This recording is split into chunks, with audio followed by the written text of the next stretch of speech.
Evangelho de Mateus, capítulo 9, versículos 35 a 38. Quero convidar você a ler comigo a palavra de Deus que diz assim: E percorria Jesus todas as cidades e povoados, ensinando nas sinagogas, pregando o evangelho do reino e curando toda a sorte de doenças e enfermidades. Versículo 36. Vendo ele as multidões, compadeceu-se delas, por quê? Estavam aflitas e exaustas, como ovelhas que não têm pastor. E então se dirigiu a seus discípulos, dizendo o que para eles? A seara, na verdade, é grande, mas os trabalhadores são poucos. Rogai, pois, ao Senhor da seara, que mande trabalhadores para a sua seara. Jesus não estabeleceu um lugar fixo para o seu ministério, para o desenvolvimento do seu ministério. Ele não estabeleceu uma base, uma sede, onde ele, a partir dali, esperava que as pessoas fossem ao encontro dele. Jesus criou uma metodologia completamente diferente. Ele andava, ele estava próximo às pessoas.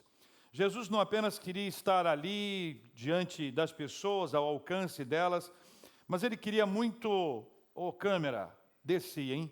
Ele queria muito estar perto das pessoas. E aí, com ele não tinha história, né? Porque ele chegava à casa das pessoas, ele esteve lá na casa, ele tomou café na casa, ele esteve na casa das pessoas onde ele pôde jantar, onde ele pôde ter uma refeição.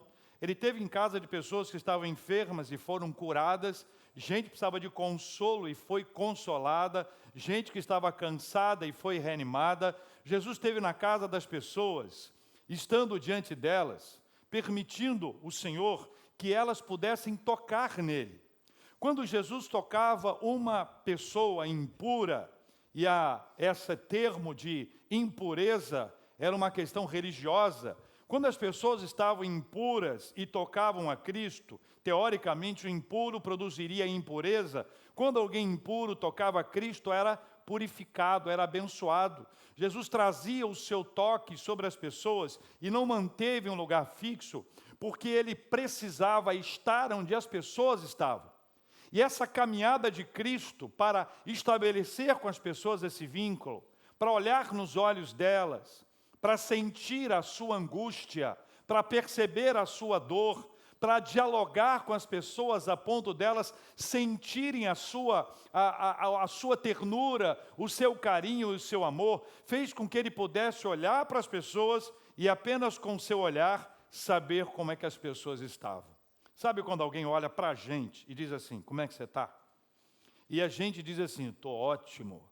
E a pessoa diz assim, mas sim, como é que você está? Sabe por quê? Os olhos revelam, não é verdade? Os nossos olhos revelam o nosso estado emocional. Os nossos olhos podem revelar o nosso estado espiritual. É nessa hora que as pessoas desviam o olhar para que eu não olhe para o olhar. Estou olhando assim mesmo. Nós sabemos o quanto Deus nos ama. Mas eu queria que você compreendesse que quando esse texto diz que Jesus percorria, significa que ele estava próximo às pessoas. Significa que ele esteve na casa das pessoas, que ele jantou com as pessoas, que ele curou pessoas em casa, que ele esteve diante de pessoas que não eram benquistas, pessoas que eram más, ou pessoas que eram reconhecidamente corruptas, marginalizadas, mas ainda assim ele estava com as pessoas. Isso traz para nós uma lição muito importante. Jesus é alguém que nos conhece a ponto de estar aonde nós estamos, apesar do lugar que nós estamos e apesar de quem nós somos. Jesus não escolhia as pessoas para dizer, olha, vou abençoar esta, porque esta merece mais do que a outra, porque essa é melhor do que a outra. O olhar de Jesus Cristo foi sempre um olhar de misericórdia sobre alguém que tinha graça para distribuir, alguém que tinha cura para ministrar sobre as pessoas, alguém que poderia ser visto, alguém que poderia ser tocado, alguém que era completamente diferente do modelo de religiosidade ou de liderança religiosa daquela época. Jesus se vestia como as pessoas se vestiam. Jesus andava como as pessoas andavam. A diferença não era se ele tinha barba ou não, a diferença não era se os seus cabelos eram longos ou não, ou se aquela roupa que ele estava utilizando era da moda ou não. A grande diferença de Jesus estava no seu interior. E é por isso que ele percorria, é por isso que ele ia de cidade em cidade, de vila em vila, é por isso que ele entrava nos povoados todos, e quando ele chegava, a história do lugar mudava. A presença de Jesus promovia, primeiro, uma agitação humana. As pessoas queriam estar próximas dele, queriam conhecê-lo, queriam vê-lo. Algumas pessoas com ótimos interesses, outras nem tanto, mas a cada pessoa que ele encontrava, ele promovia mudança em pelo menos 3 áreas que são fundamentais para a nossa vida. A primeira área é a área espiritual. Quando Jesus se encontrava com alguém, ele promovia mudança espiritual. A segunda área é a mudança física, a terceira é emocional. Vou juntar as 3 aqui. Quando Jesus se encontrava com alguém, essa pessoa precisava de uma cura, por exemplo. E ele trazia uma fala junto com esta fala, dizendo, olha, perdoados estão os teus pecados, levanta, toma o teu leito e vai. Ele trazia uma cura, mas havia uma cura emocional, de pessoas que estavam abatidas pela sua autoestima, ou ainda que tinham sido julgadas pelos outros, e algumas delas, de maneira correta, segundo a lei, mas precisavam de um levante emocional, precisavam de um trabalho emocional, que era fruto de uma ação espiritual na sua vida. Escuta só. É comum você encontrar pessoas que dizem assim, ninguém me dá atenção. Eu conheci uma senhora que ela falava o tempo inteiro.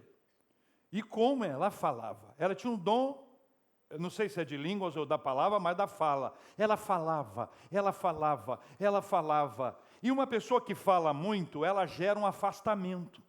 Se é que você me entende. As pessoas começam a se afastar dela. Mas eu estava numa viagem, e eu estava acompanhando essa senhora, e eu percebi que, na verdade, o muito falar dela era a ausência de alguém que pudesse ouvi-la, por mais interessante que isso pareça.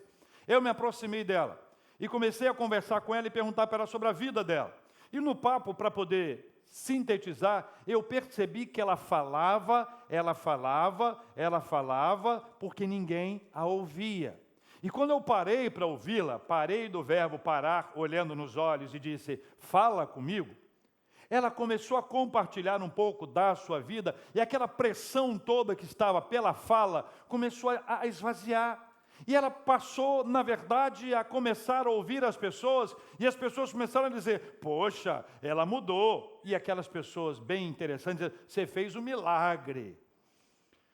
Jesus, ele encontrava com as pessoas, promovia as mudanças, e essas mudanças traziam para as pessoas mudanças ou benefícios espirituais, emocionais e físicos, e esta ação de Jesus, ela continua a ser eficiente hoje. Jesus continua percorrendo os lugares, chegando aos lugares, chegando às casas, chegando próximo de gente como você e eu, chegando próximo da gente para ouvir a nossa voz, para ouvir a nossa fala. Não há ninguém que não possa ser ouvido por Jesus, não há ninguém que não possa se aproximar dele. Toda a nossa história passada é menos importante. O que vale é o movimento de Jesus ao nos levar para perto dele. Guarda isso com você. Se alguém vai a Jesus, foi a Jesus porque foi atraída por Jesus. Se alguém foi atraído por Jesus, ou seja, o movimento para estar perto dele foi promovido por ele mesmo, por que ele resistiria? Por que ele viraria as costas? Por que ele fingiria que não estava nos vendo? Por que ele agiria como se não estivesse nos ouvindo? Jesus sempre nos escuta. E esse movimento de Jesus ao percorrer as cidades, as vilas, ao estar dentro dos povoados, era para trazer para nós algumas ações importantes. A primeira delas, o texto diz, ele precisava ensinar as pessoas. Ele se utilizava da sinagoga, ele se utilizava do templo, ele se utilizava das ruas, ele estava em todos os lugares para promover esse tipo de instrução, esse tipo de ensinamento. A gente precisa aprender a aprender. Aprender a aprender. Jesus, quando estava com as pessoas, ele passou a ensiná-las, ele sempre partia da sua mensagem, ele sempre partia das Escrituras. A base da fala de Jesus Cristo era a Escritura. E a partir das Escrituras ele compartilhava o seu Evangelho. Ao compartilhar o seu Evangelho, ele promovia uma desintoxicação religiosa. Desintoxicação religiosa, muito importante para aquela e para esta época. Naquela época as pessoas estavam condicionadas ao movimento religioso do fazer para receber, do gerar alguma coisa para receber de Deus alguma coisa. A conversa era quase que uma troca, ou aquela conversa baseada no esforço humano, numa coisa aparente, para que as pessoas pudessem ver, numa religiosidade de ostentação, fazer para ser visto, e ao ser visto ser reconhecido, e ao ser reconhecido aparentemente ser abençoado. Jesus quebra essa história toda, começa a falar a partir das Escrituras, trazendo sempre a palavra de Deus em primeiríssimo ponto, para que as pessoas pudessem, a partir das Escrituras, viver essa desintoxicação religiosa. Veja, existem rituais que eram praticados, outros que são praticados hoje, que ficam impregnados na gente, e a gente acha que está sendo correto ao agir assim, porque não conhece a palavra de Deus, porque ainda não foi apresentado o Evangelho, porque o Evangelho ainda não tirou as escamas, não foi descortinado, não lhe foi revelado a ponto de compreender que as Sagradas Escrituras, elas são mais importantes que qualquer tradição religiosa, especialmente aquela focada no homem e não em Deus. O Evangelho não é focado no homem. O Evangelho é focado em Deus. A centralidade do Evangelho é Jesus. A centralidade do Evangelho não somos nós. Nós não somos o centro do universo. Nós viemos para glorificar a Deus, não para sermos servidos pelo Senhor. A nossa conversa com Deus deve ser naquele ponto em que a gente reconhece a autoridade dEle. Ele é o superior, Ele é o Senhor, Ele é o dono, Ele é o Rei dos Reis, Ele é o Todo-Poderoso. Quando nós nos aproximamos de alguém assim, a nossa postura é de humilhação e não de autoexaltação. Não é uma postura de dar ordens, mas é de receber e de acatar e de obedecer às ordens. Jesus, ele traz uma fala centrada no Evangelho para nos ensinar. E nós precisamos aprender a aprender. É possível que alguém se considere espiritualmente saudável, a ponto de não precisar mais aprender, a ponto de acreditar que esta fala é para aquela pessoa e não para ela mesma, de acreditar que esta fala é interessante, mas fulano que precisava ouvir, enquanto esta palavra, a palavra de Deus, o Evangelho, é pregado para todos nós. Jesus ensinou a judeus, ensinou a gentios, ensinou a dominadores, ensinou a dominados, ensinou a escravos, ensinou a livres, ensinou a homens, ensinou a mulheres, ensinou a pobres, ensinou a ricos, e Ele continua a nos ensinar, e o seu ensinamento fundamental é a partir das Escrituras. Deixa eu te falar uma coisa muito simples, é básico para a nossa fé. Se você deixar de ler as Escrituras, você será contaminado de maneira muito intensa por todas as crendices religiosas que estão aqui em nosso mundo e que estão cada dia aflorando mais na nossa vida. Existe uma tendência nossa, quanto mais eu leio as Escrituras, quanto mais eu medito nela, quanto mais eu aprendo, quanto mais eu me empenho, quanto mais eu busco, quanto mais eu trago a Bíblia para a minha vida, eu vou me desintoxicando de crendices, de mentiras, de falácias que são apresentadas todos os dias no nosso ouvido, na TV, no rádio, na internet, em todos os lugares, de gente que fala daquilo que acredita. E eu não duvido que acredite. Mas eu preciso seguir o que diz a Bíblia. Sem a Bíblia, nós vivemos um cristianismo sem Bíblia, e cristianismo sem Bíblia é cristianismo sem Cristo. Não existe.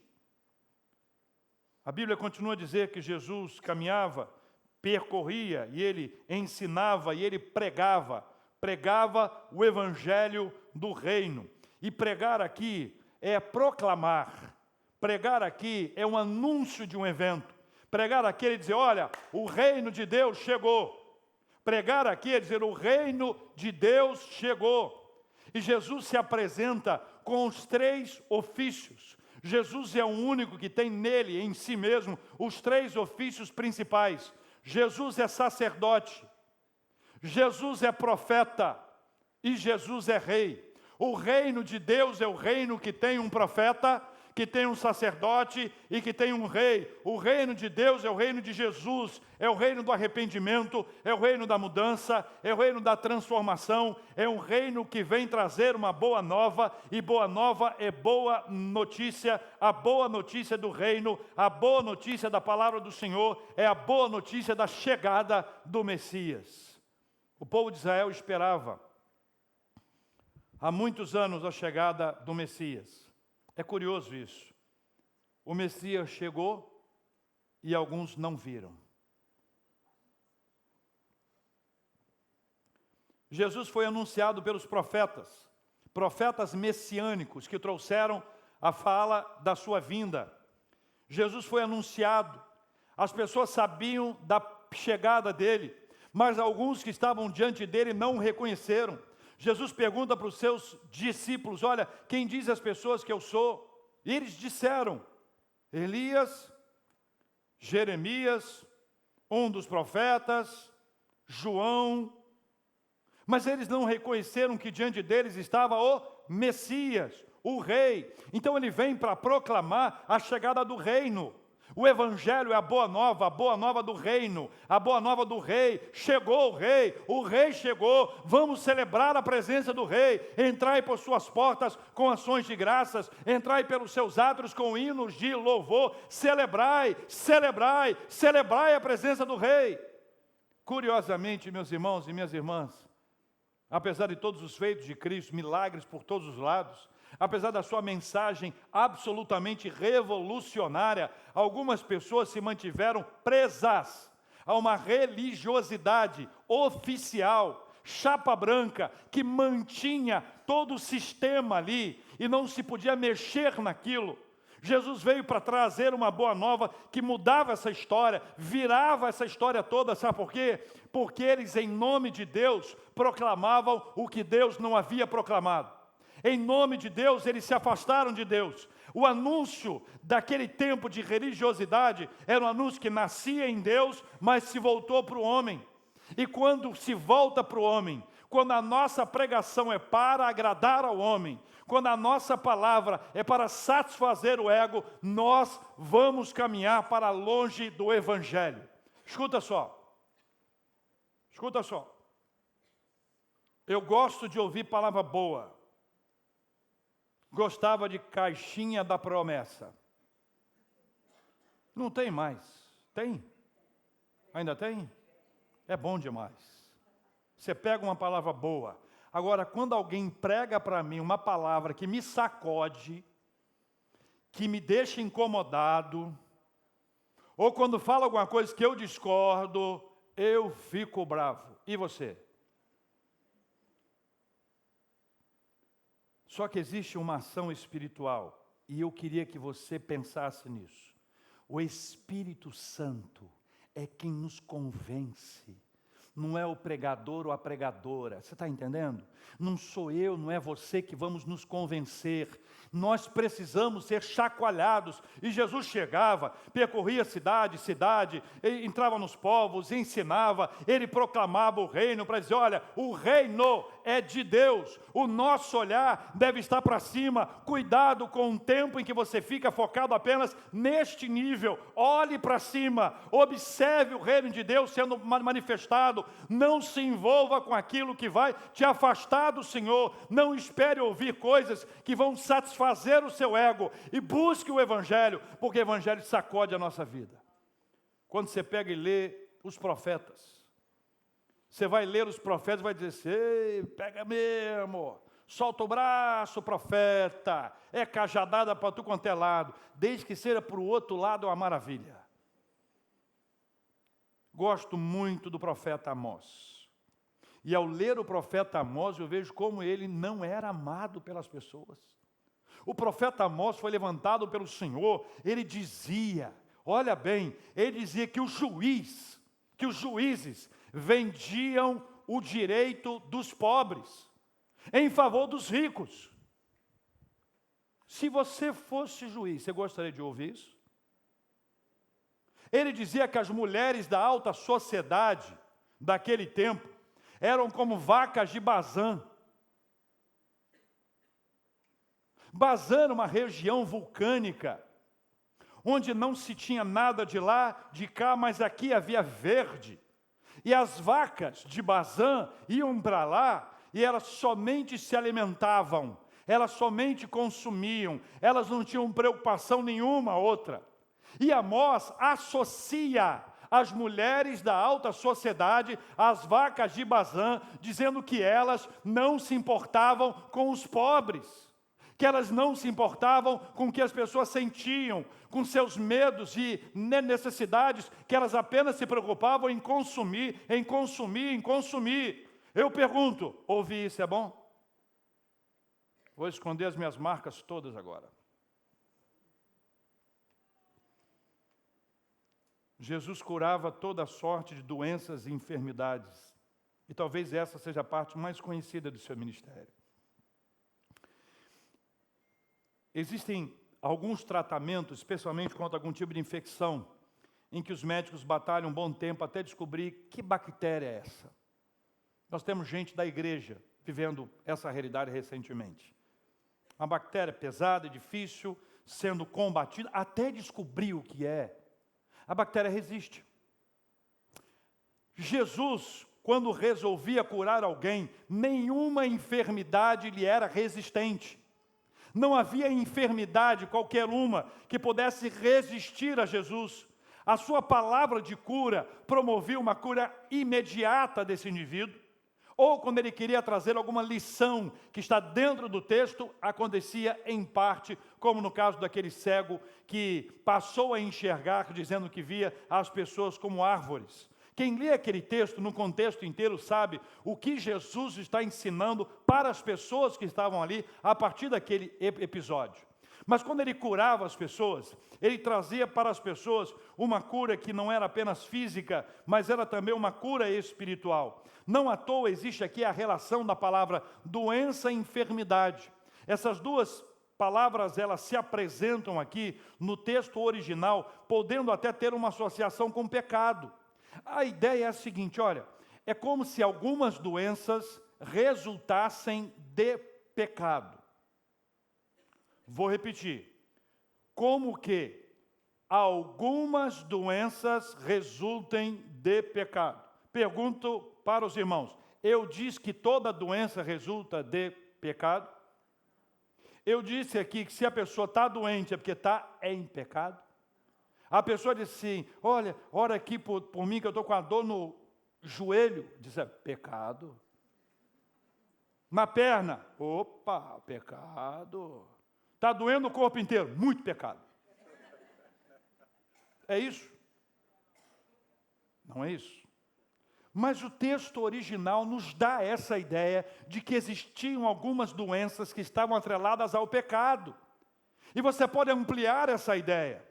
Quando você entende que o templo do Espírito Santo é o nosso corpo, quando nós o maltratamos e por causa desses maus tratos se originam doenças na nossa vida, isso pode ser associado à prática do pecado. Algumas práticas pecaminosas, elas são contagiantes, elas contagiam ou contaminam o nosso organismo.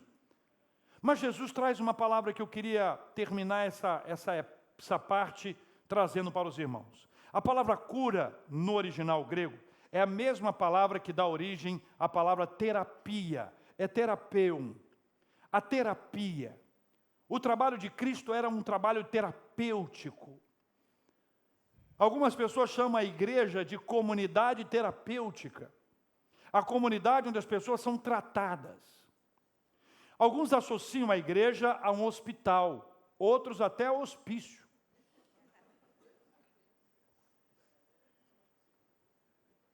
Se a igreja for um hospital, Ainda que você não queira tomar uma injeção no hospital, você toma. Ainda que você não queira ser operado no hospital, será operado. Ainda que você não queira uma série de coisas, a comunidade terapêutica é o lugar onde as pessoas são tratadas, onde a nossa vaidade, onde o nosso orgulho, ou a nossa sensibilidade, o nosso amor ao próximo, a capacidade de perdoar, de abraçar aquelas pessoas que não são abraçáveis, de amar os não amáveis, isso é tratado, porque Jesus vai nos curando disso. A igreja não é um lugar de gente perfeita, o lugar de gente perfeita é o céu, mas é o lugar que deve ser mais aproximado disso. Isso depende de duas pessoas. Quais são elas? Pode falar. Eu? De quem depende? Você de novo? Não ouvi você aqui, você ali. Eu? Depende de mim? Depende de mim. Fala assim, depende de mim. Começa em mim. Depende do Senhor e de mim, a ação de Deus na minha vida, o processo de uma cura terapêutica, de olhar nos olhos das pessoas, de abraçar as pessoas, de acolher as pessoas. Igreja não é lugar onde nós vamos ter qualquer tipo de restrição. Igreja não é um lugar onde nós vamos olhar a pessoa de cima para baixo, com olhar altivo, nariz empinado. A igreja não é lugar de rico, a igreja não é lugar de pobre, a igreja é o lugar de rico e de pobre. Onde aqui nós somos iguais, nós nos assentamos nos mesmos lugares. Jesus fala que naquela época as pessoas que se achavam mais importantes eram colocadas à frente. E elas queriam estar lá, queriam receber destaque e aplauso. No reino de Deus nós somos todos iguais. No reino de Deus, na igreja, homem não é mais importante que mulher. Nem mulher é mais importante que homem. Fiz essa cara de bravo. Sabe por que eu fiz essa cara de bravo? Porque é nessa hora que as pessoas ficam, é isso aí, já fica brava com os homens. A igreja não é lugar onde o mais velho é mais importante, todos nós somos igualmente importantes. A igreja é o lugar onde nós somos tratados a viver a igualdade. Igualdade. Onde há respeito por todos. Onde nós não falamos mal de ninguém, nem pelas costas e nem pela frente. Pastor,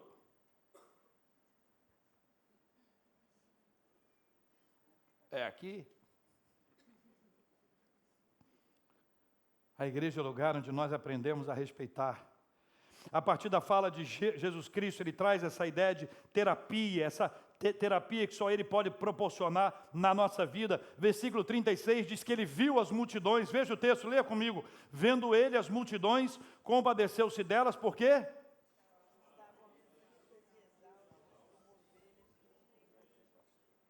Um dia no shopping te deixa exausto. Não é isso que o texto fala. Estar com saudade de alguém gera uma aflição. Não é isso que o texto fala. Jesus está falando o seguinte, olha, que existe dentro das pessoas uma aflição, que ela às vezes não consegue nem mensurar, ela não consegue descrever, ela não consegue falar. O fato é que dentro dela falta alguma coisa. Jesus olha para as pessoas, sabe por que ele olha? Porque ele percorria, porque ele estava com as pessoas, ele interagia com elas. Ele sabia se a área financeira estava boa, se o mercado em que esse indivíduo, essa irmão atua, estava bom ou não estava. Ele estava atento a isso e percebia nas pessoas uma aflição. A aflição é uma coisa que tira o nosso sono. A aflição, para algumas pessoas, tira a fome, para outros.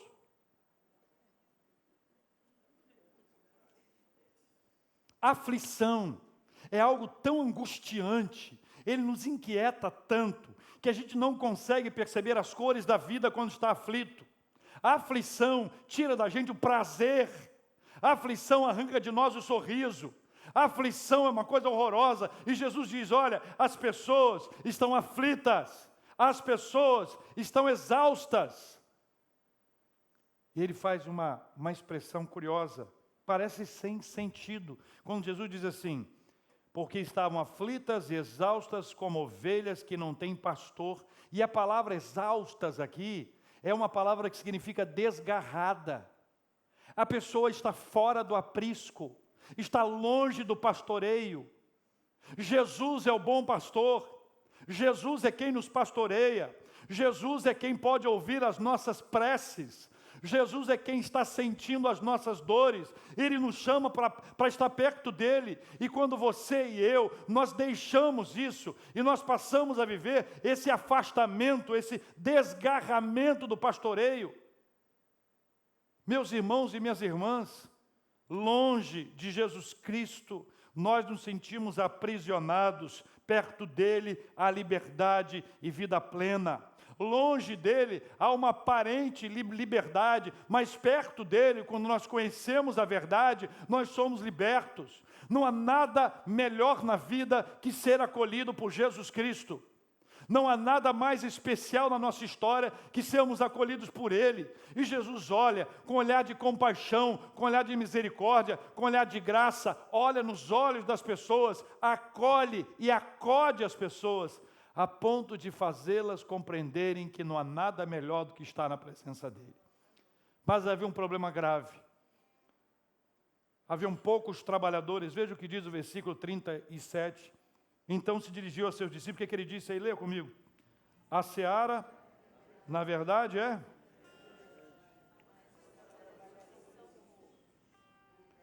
Jesus fala de grande e de pouco. Ele diz, olha, tem muita gente aflita. Tem muita gente exausta. Olhe para as pessoas. Olhe para as pessoas. Gosto muito de celular. Tenho o melhor celular que eu posso. E se eu puder ter outro, eu vou ter outro. O celular é uma bênção. O WhatsApp é uma bênção. O grupo do WhatsApp eu não sei, mas o WhatsApp é uma bênção. Nada substitui olho no olho. Nós não podemos viver de mandar recadinho. Treta, treta, treta. Recadinho. Ó, tocou aí. Você quer mandar um abraço. Viu? É só falar uma treta que o negócio fica animado. Quem é? Quem é? Quem é? Escuta, olha para mim. Nada substitui nosso olhar. Nada substitui nosso abraço. Nada substitui um afago, uma palavra boa. Jesus diz, olha, existe muito trabalho, mas poucos trabalhadores. Jesus está dizendo que muita gente estava perto dele. Eu chamo estes de desfrutadores do reino. O reino é bom demais. No reino de Jesus tem cura. No reino de Jesus tem palavra. No reino de Jesus tem alegria. No reino de Jesus tem pão, tem peixe ou tem bife. No reino de Jesus tem um ambiente bom. No reino de Jesus tem paz.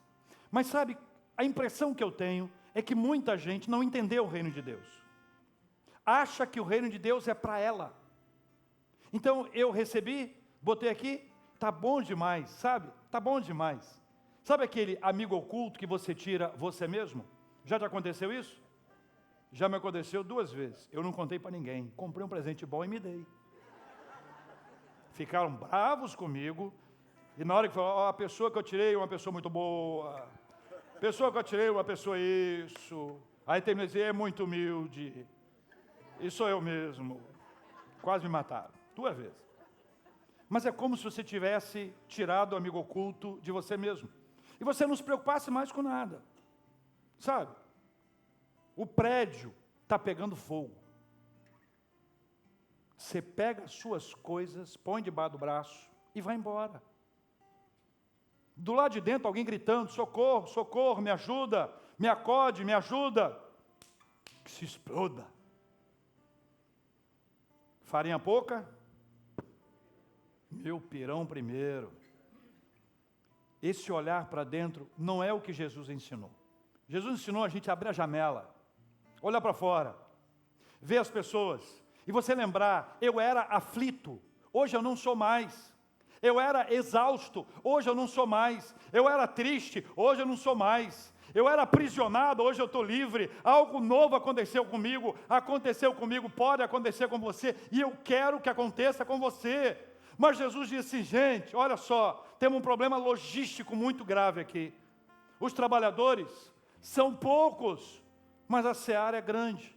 Aí Jesus faz uma coisa inusitada. O que ele faz? Lê o texto aí. Qual é a orientação que ele traz? Lê direitinho o 38, vai. 1, 2, 3 e...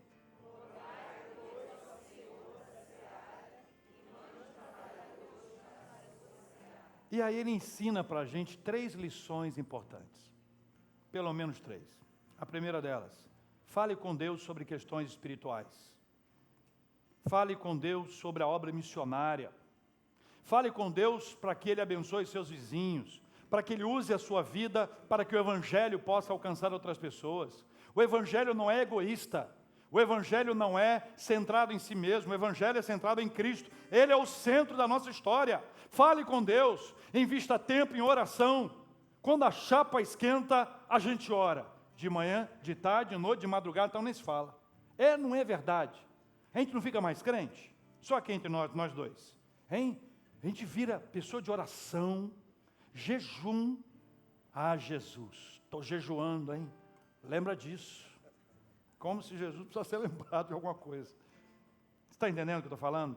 Eu estou dizendo para você o seguinte, olha, que enquanto nós estamos clamando ao Senhor por alguma coisa que nos é importante, nós investimos tempo. Pais oram por seus filhos, filhos oram por seus pais, maridos oram pelas suas esposas, esposas oram pelos seus esposos, solteiros oram pela bênção.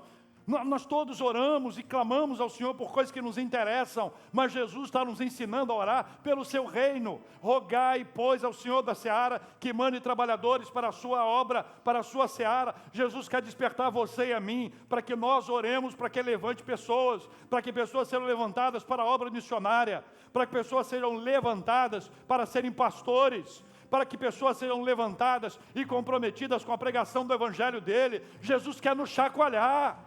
Essa palavra não é para o outro.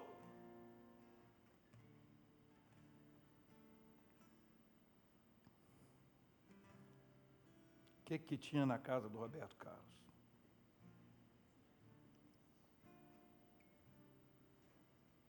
Jesus ensina, ore para que o Senhor levante trabalhadores para a sua obra, e aqui está o princípio do engajamento. O chamado de Deus é pessoal. Acho que ninguém deve ser obrigado a trabalhar na obra do reino. Mas o Espírito Santo chama, não cruze os seus braços. Se o Espírito Santo chama, não fique assentado, se disponha, se levante. Esteja atento, faça qualquer coisa. Ouvi uma história linda de uma igreja pequena num bairro, onde do lado da igreja tinha um boteco. Aqui no Rio o pessoal chama de birosca, um boteco, um lugarzinho feio, sujo. E o pastor foi lá com um balde, pastor novo na igreja, foi com um balde, material de limpeza, e perguntou para o dono do boteco, posso lavar o banheiro? Você não frequenta esses lugares. Eu também não. Mas devia estar bem encardido. E o dono do bar deixou, lógico. Pode lá, de graça, pode lá. Ele lavou. E cada bebum que chegava, entendeu? Ainda que, opa! E voltava e dizia, o que aconteceu aqui? Aí o homem dizia, o pastor da igreja limpou o banheiro. E aquela palavra do pastor da igreja, limpou o banheiro, limpou o banheiro, limpou o banheiro, limpou o banheiro. Se limpou o banheiro, se limpou esse banheiro, alguma coisa boa pode acontecer. Evangelho é para ter engajamento. O Evangelho é para a gente se envolver, é para ter compromisso, é para abraçar a causa, não é para ser espectador, desfrutador da bênção, não é para receber. Termina dizendo que só perto dele nós enxergamos o nosso propósito no mundo. É o mesmo princípio do jejum. Eu jejuo não para que Deus satisfaça a minha vontade, mas para que eu o conheça melhor. Quando nós oramos, o Espírito Santo ministra a nossa vida. Quando nós oramos, o Espírito Santo nos transforma. Quando nós buscamos ao Senhor, os obstáculos são removidos e o Senhor vai nos ganhando e vai nos tirando desse lugar comum, um lugar, essa zona de conforto, onde a gente acaba não engajado, não envolvido, apenas vivendo como um desfrutador da sua obra. Meus irmãos e minhas irmãs, Jesus disse: rogai, pois, ao Senhor da seara, que levante, que envie trabalhadores para a sua seara. Esse é o final do capítulo 9. E o começo do capítulo 10. Jesus está chamando os seus discípulos, que estavam entre aqueles que oravam. Entre as pessoas que oravam, Jesus levantou um exército composto de 12 pessoas. 12 pessoas. E depois ele foi levantando outras pessoas, e outras pessoas, e outras pessoas, e cada uma daquelas pessoas era comum. Gente normal como você e eu. Gente com falha, gente com erro, gente com passado, gente com história, mas gente que estava sendo tocado pelo Espírito Santo de Deus, onde os obstáculos são removidos, onde as barreiras são quebradas, onde o Senhor vai incendiando os corações e levantando as pessoas para a sua obra. O Evangelho não é para a gente ter uma igreja bonita, uma igreja refrigerada, uma igreja estruturada e a gente ficar feliz com isso. Isso não é o Evangelho. O Evangelho é deixar as quatro paredes e pregar o Evangelho na nossa escola, na nossa universidade, no condomínio, na rua, no trabalho, aonde o Senhor nos enviar. A pergunta que eu faço a você é: a seara é grande, os trabalhadores são poucos. Você está disposto a orar por isso?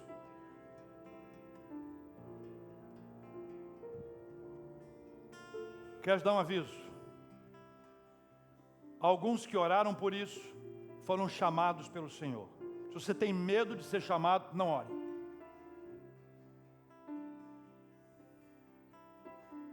Vou lamentar muito.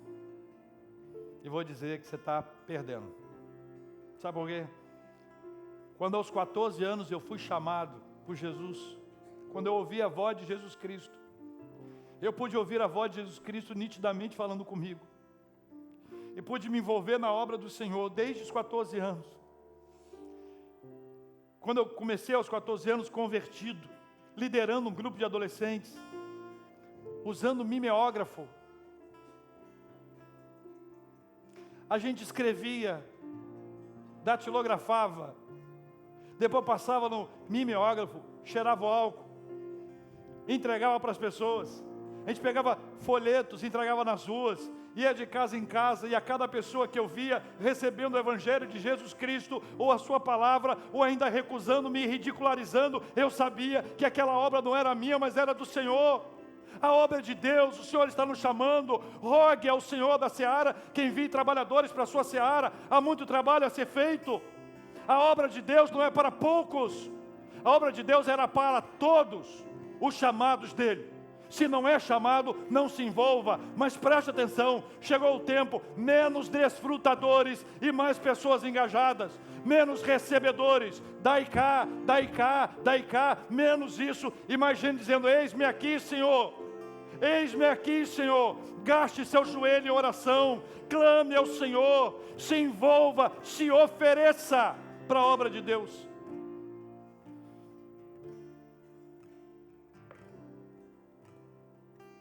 Jesus percorria cidades e povoados.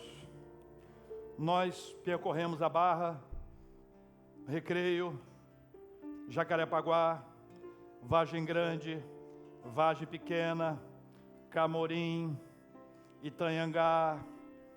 Nós percorremos a linha amarela, a Avenida Brasil, a linha vermelha, a Transolímpica. Nós percorremos a Baixada, nós percorremos São Gonçalo, a Zona Sul. Nós percorremos aonde nós percorremos. Olhemos para as pessoas, compartilhemos com elas a boa nova. Use palavras e testemunho. Toque nas pessoas. Chega de gente que só quer receber. Chegou a era do eu quero oferecer. Eu quero servir. Eu quero servir. Por um motivo simples, o chamado é de Jesus Cristo para nós. Amém, meus irmãos?